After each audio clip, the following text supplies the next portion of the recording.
Samedi dernier, la LPO restituait les résultats de l'enquête sur la présence d'hirondelles dans l'ensemble de la commune de Mios. Une enquête réalisée en partenariat avec une quarantaine de Miocais, désireux de s'engager dans cette opération de recensement qui a eu lieu au printemps et à l'été 2019. Là, ce matin, on présentait les résultats qui ne sont pas désastreux, en tout cas sur l'hirondelle rustique. On s'aperçoit que cette espèce est présente encore sur tous les vieux quartiers de la commune. Elle préfère nicher dans les vieilles granges, dans les vieux bâtiments, plutôt là où il y a du bois. On s'aperçoit aussi que là où il y a du bétail, les hirondelles rustiques sont plus présentes et elles ont pu déserter des secteurs où on a abandonné l'élevage. Par contre, l'hirondelle de fenêtre, la totalité des hirondelles de fenêtre de Mios en fait niche dans le centre-bourg et quasiment toutes dans la rue principale, avec une population qui pour le coup est vraiment faible. On a détecté que 13 nids occupés sur les 67 nids trouvés. Donc on a une grande majorité qui sont vides ou voire même détruits. Et il se trouve que l'hirondelle de fenêtre nichant sous les toits, au-dessus des trottoirs, on a probablement une destruction intentionnelle importante de ces nids-là, malgré la protection de la loi sur les nids d'hirondelles. Donc en fait, ce matin, on a profité de cette première partie de matinée pour présenter ces résultats.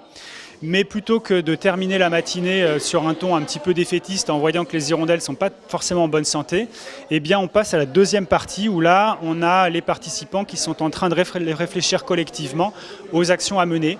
Donc sur le volet nourriture, comment est-ce qu'on peut faire pour préserver des zones de nourriture, donc les vieux arbres, les prairies, la fauche tardive, toutes ces choses-là.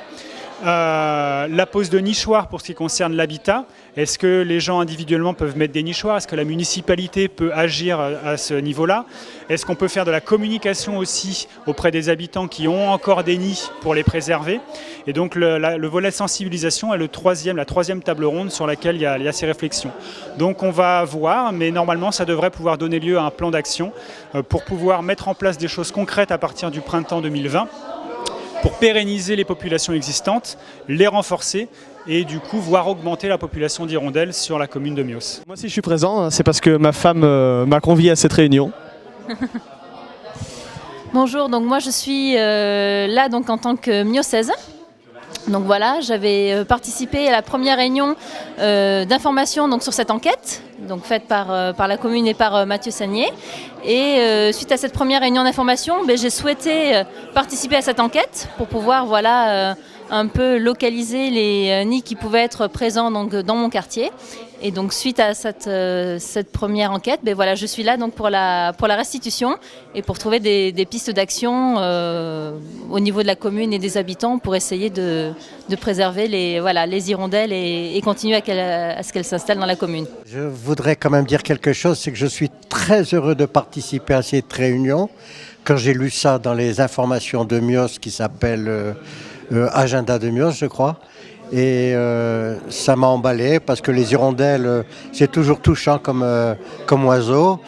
Et c'est vrai qu'on en voit de moins en moins et que même, je dirais que des visus, on voit qu'il y en a de moins en moins. Alors, quand on aime la nature, quand on aime les arbres, quand on aime la lyre et quand on aime Mios, eh bien, on vient avec plaisir. Moi, je me suis engagée dans cette enquête parce qu'effectivement, en tant qu'élu, je trouvais vraiment intéressant qu'on préserve notre biodiversité, voire qu'on réfléchisse à l'augmenter, à faire venir de nouvelles hirondelles. Et ce que j'ai particulièrement apprécié dans l'enquête, c'est le fait qu'on le fasse avec nos voisins. En fait, ça a aussi permis de créer du lien avec des voisins que je connaissais et d'autres que je connaissais moins. Et on a vraiment fait cette enquête tous ensemble dans le quartier. C'était un bon moment de convivialité. Moi, je m'occupe d'un club nature au sein du parc naturel régional des Landes de Gascogne, donc des adolescents de 13 à 15 ans. Et je leur ai proposé de participer à cette enquête parce que c'est une activité citoyenne et même s'ils ne sont pas miocés pour la plupart, eh bien, le fait d'être sur une enquête participative, ils sont habitants quand même du parc et ils ont fait un superbe travail.